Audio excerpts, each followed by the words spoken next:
এইটা আমাদের IoT project internet of think. এখানে আমরা ব্লিঙ্ক সার্ভারকে ইউজ করে এই এলইডিটিকে রিমোটলি অর্থাৎ এলইডি বাল্বটিকে রিমোটলি অন অফ করতে পারি পৃথিবীর যে কোনো জায়গা থেকে। এর জন্য আমরা ESP8266 বোর্ড, একটি এলইডি এবং রিলে মডিউল ও একটি এলইডি নাইট বাল্ব ইউজ করেছি। এখান থেকে পাওয়ার দিয়েছি বাল্বটিকে রিলে মডিউলের মাধ্যমে এবং ESP বোর্ড থেকে একটা ট্রিগার রিলে মডিউলের মাধ্যমে আনা হবে। দেখা যাক, এই বাল্বটা অফ অবস্থায় রয়েছে।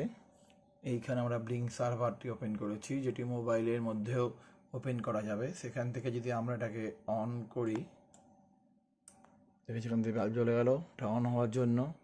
আর যদি এখানে এটাকে অফ করি, বাল্বটাও অফ হয়ে গেল। তার মানে অন করলে বাল্ব জ্বলছে, অফ করলে বাল্ব নিভে যাচ্ছে। একই রকমভাবে আমরা মোবাইলে যদি ইন্টারনেট থাকে, তাহলে আমরা পৃথিবীর যে কোনো জায়গা থেকে বসে আমাদের বাড়ির লাইট বা যে কোনো হোম ইলেকট্রনিক অ্যাপ্লায়েন্সগুলোকে অন অফ করতে পারি। এটা আইওটির একটি খুব জনপ্রিয় প্রজেক্ট। আশা করি তোমরা বুঝতে পেরেছো। বাই।